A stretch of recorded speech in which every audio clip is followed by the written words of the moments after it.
أعوذ بالله السميع العليم من الشيطان الرجيم. بسم الله الرحمن الرحيم. القول مني في جميع الأشياء قول آل محمد عليهم السلام، فيما أسروا وما أعلنوا، وفيما بلغني عنهم وفيما لم يبلغني. الحمد لله رب العالمين، وصلى الله على خير الخلق أجمعين، سيدنا محمد وأهل بيته الطيبين الطاهرين. اللهم صل على محمد وآل محمد وعجل فرجهم والعن أعداءهم.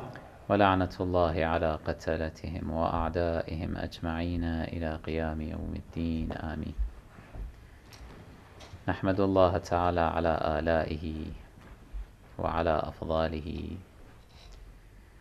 وعلى أن جمعنا في هذه الجلسة المباركة الخيرة لكي نشهد دخول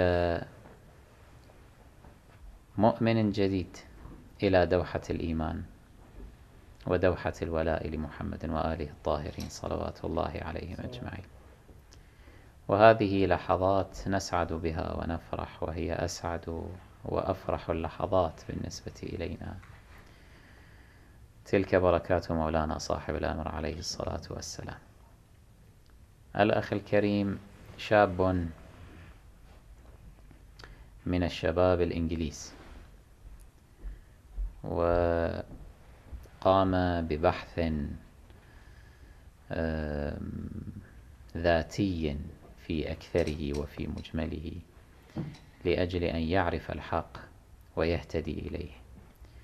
وقد عاونه بعض الإخوة ممن لهم ارتباط بنا، وسمعت أنه من ذي قبل قد أعلن إسلامه أو أشهره عند إحدى الجماعات، ولكنه بعدما تعمق أكثر في المناهج المطروحة على الساحة الشيعية كان قد اختار هذا المنهج، ووجد أنه بحاجة إلى أن يعيد إشهار إسلامه، مؤكدا على مبدأ البراءة من أعداء الله وأعداء رسوله وأهل البيت عليهم الصلاة والسلام. وهو يفخر بكونه الآن يعني يعنون نفسه بعنوان الشيعي الرافضي، وما أعظمها من صفة. نسأل الله تعالى أن يوفقنا في أعمالنا وفي صدق نوايانا لأن تصدق علينا حقا. فعلى بركة الله عز وجل نلقنه شهادة الإسلام، ونرحب به وبميلاده من جديد إنجاز التعبير، لأن الإنسان حين يسلم ويؤمن ويوالي محمدا المصطفى وآله عليهم الصلاة والسلام ويبرأ من أعدائهم، يكون كأنه قد ولد من جديد، ومحي عنه كل ما سبق من آثام أو خطايا. فأمامنا إذن شاب نستطيع أن نقول أن صفحته في هذه الساعة تكون صفحة بيضاء تماما. فاطلبوا حوائجكم من الله تعالى في مثل هذه الجلسة، وسلوه أن يسأل الله عز وجل لكم، لأن صفحته الآن صفحة بيضاء، فهو أحرى لأن يستجاب دعاؤه إن شاء الله. Are you ready? إن شاء الله. Yes, I'm ready, إن شاء الله. So say, أشهد أن لا إله إلا الله. أشهد أن لا إله إلا الله. وحده لا شريك له. وحده لا شريك له. ولا شبيه له. ولا نظير. نظير.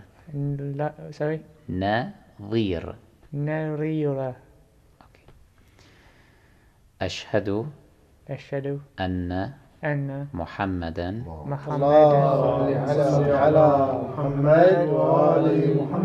رسول الله صلى الله عليه وآله.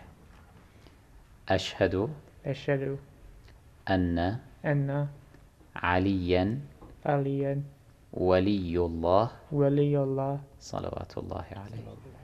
أشهد أشهد أن فاطمة فاطمة وأبناءها وابناءها المعصومين المعصومين حجج حجج الله الله صلوات الله عليه.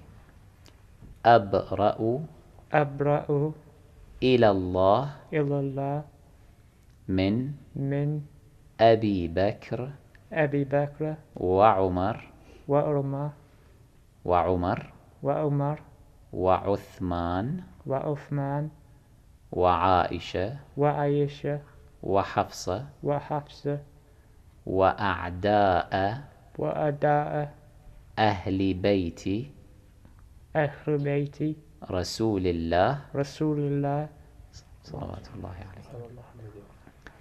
أشهد أشهد أن أن أبا بكر أبا بكر وعمر وعمر وعثمان وعثمان وعائشة وعائشة وحفصة وحفصة في النار.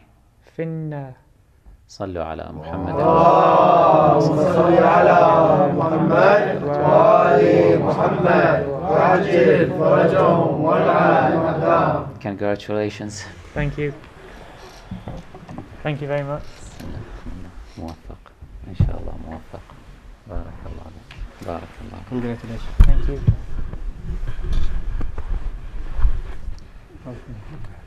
Thank you. Sorry. Thank you. Yes, Thank you. brother. Take care. Thank you very much. Thank you. Thank you. Congratulations, Baba. Thank you.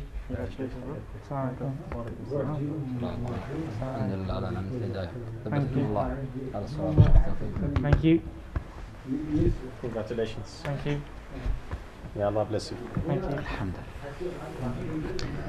Allah bless you inshallah. Thank you very much. And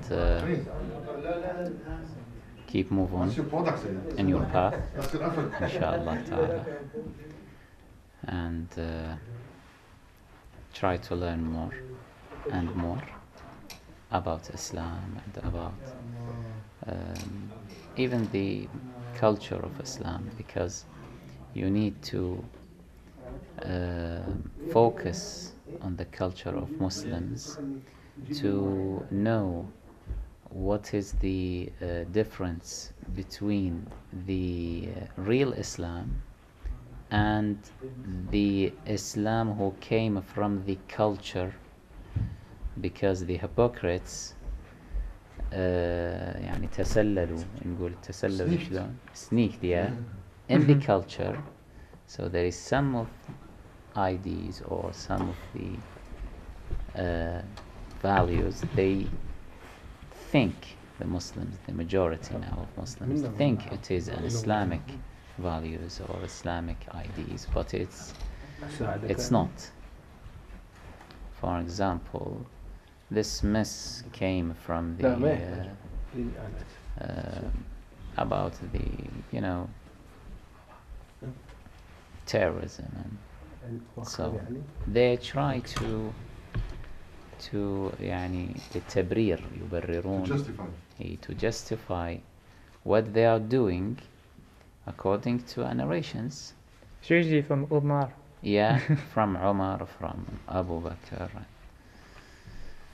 Narrations came from Aisha, for example. So we have أحسنتم مهس. شكرا. بعد. All the Hmm? all the things take that. Okay. What is this?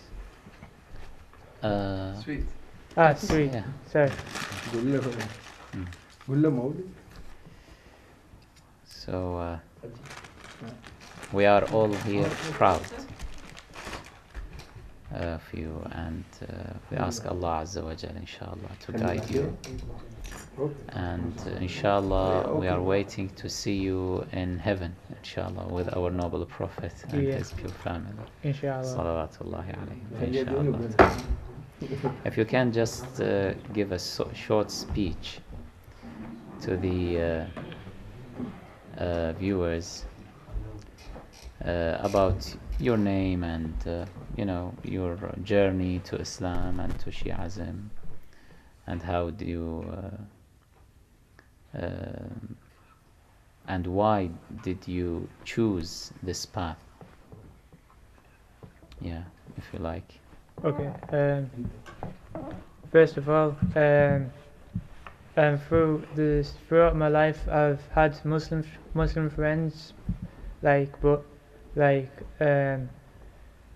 during the path of my life, like after 9/11, etc. My opinion of Muslims slightly differed, but I still kept my friends, because I felt that if I left my friends, then that would be quite harsh to them, because they were very nice. In my opinion, they were very nice people. They are very nice people. And I didn't think that they were capable of. I didn't think it was confusing, because because these were very nice people, and I didn't understand how Muslims could how do such crimes against human beings, even if they were disbelievers or even believers. Because in the Quran, it forbids us to kill any human being. It's equivalent to killing one human being is equivalent to killing the whole of humanity. For example, in chapter 5, verse 32, I think it is. So after because of my curiosity of Islam, because of my questions that I had for myself about Islam, I felt that I needed to read the Quran. And after I read the Quran, I felt like God guided me, Allah guided me to the true path to Islam itself, because after studying the Quran, I didn't find that the acts of these so-called Muslims today, I had to thought to myself, I had to search in my heart I was a Muslim, but I had to find the true path of Islam. So I started researching, first of all, Sunni Islam, what their beliefs were. I found that they believed that Abu Bakr, La'natullahi, that they believed he was the true successor of the Prophet sallallahu alaihi wasallam. That he was a true successor. I discovered that some believed, it's like a mixed opinion that I came across. Some believed he was elected by the people, in some election. And actually, apparently, that some believe that he was appointed by God. So I tried doing a lot of research. So I asked myself, is this mentioned in the Quran? Was Abu Bakr appointed? And I did my research. There was no reference to even the superiority of Abu Bakr in anywhere with my research. This took a very long time, because I had to piece together everything, the beliefs of success. If I had to first of all question, how were previous successors of prophets, how were they appointed? So I had to do a lot of research, ask a lot of questions to people, and I came across my conclusion was that all prophets of Allah subhanahu wa ta'ala were appointed by him alone through his prophets. There's a verse in the Quran, I can't remember, but the reference, the number and the surah and the verse off by my heart, but it says that Allah is the only chooser, and the choosing is not with us, the people. So basically, this verse is very clear, to anyone that reads the Quran, whether Muslim, non-Muslim, that Allah subhanahu wa ta'ala is the only true authority of everybody. like over everybody, especially when appointing prophets and their successors. Then I had to then I had to search. Then I found the verse of the Quran where it says that we're not allowed to obey any sinner. So this applies to the beliefs of the prophets and the imams being masoom, because they have to be free from any sins, any major sins. Like there's opinion that the minor mistakes can occur. Basically, any sins that can lead us to the wrong path, which leads to question: this leaded me to question: did Abu Bakr sin in any way? Did he commit any injustice? Because in Surah Al-Baqarah of the Quran, I think it's Surah Al-Baqarah, it describes the story of Nabi Ibrahim alayhi salam. I think it's that chapter.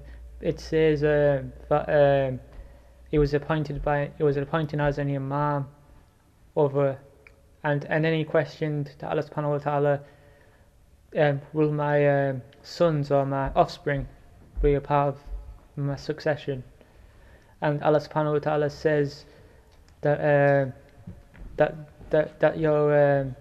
the succession will only reach the just and not reach the unjust. And the Arabic word which was used, I can't remember off by heart, but I did my research by reading a book on this, that if any injustice, even the smallest type of injustice occurs, then he is not eligible for the succession of that prophet. So this led to me to believe that the successor of the prophet had to be masoom, that he had to be appointed by Allah subhanahu wa ta'ala. And then Allah subhanahu wa ta'ala describes many characteristics within the Quran of his appointed leaders on earth, that he had to have a lot of knowledge, that he had to be strong.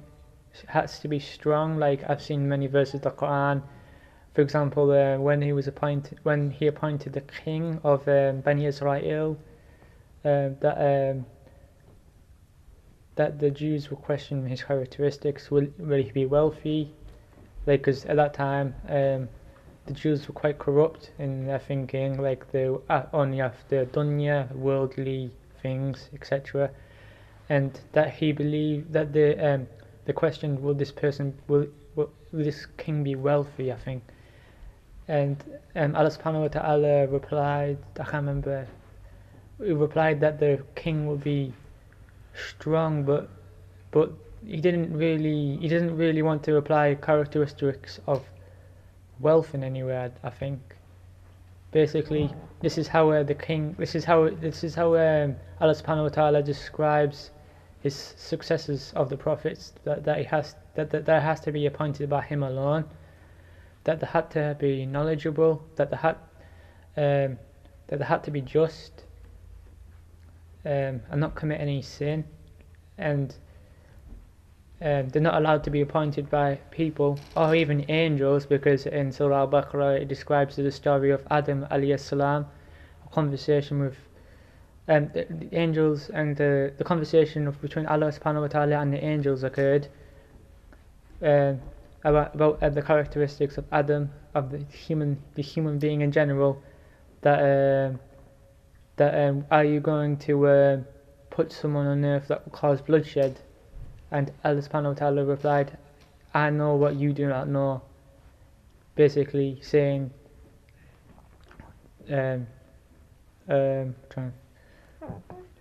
basically just trying to say to the angels that I have knowledge of the unseen, that you do not know, that this man, that Nabi Adam alayhi salam will be good for mankind, that he's going to appoint him a Khalifa on earth, that he will do good for mankind. That basically saying that there's categories between human beings, that some are good, some are bad. That's the message I got from the verse. And so basically, after assessing the many verses of the Quran that that it's only up to Allah subhanahu wa ta'ala who can elect successors on earth. Then when I was researching the Bakri religion, I never found any much evidence to suggest that Abu Bakr Lanatullahi that was appointed by Allah subhanahu wa ta'ala, or even has any sort of praise within the Quran even. There's nothing. MashaAllah, you are very knowledgeable. MashaAllah. You are very knowledgeable. Basically, he didn't have any. He wasn't even praised in the Quran in any way. And like you get these Bakris trying to argue, but they cannot get out of their own thinking, because they have to defend. They were taught to defend the Sahaba, even if the Sahaba killed Uthman, they even tried to defend him. I've seen your video on that. Yeah. It's quite. It made me laugh. It's good to continue this, but we have to pray now, inshallah. Oh, sorry. And after that, please continue your speech. It's very interested. Thank you very much. Thank you. MashaAllah. Thank you very much. محمد وآل محمد. اللهم صل على محمد وآل محمد وعجل فرجهم. يصلون على النبي يا أيها الذين آمنوا صلوا عليه وسلموا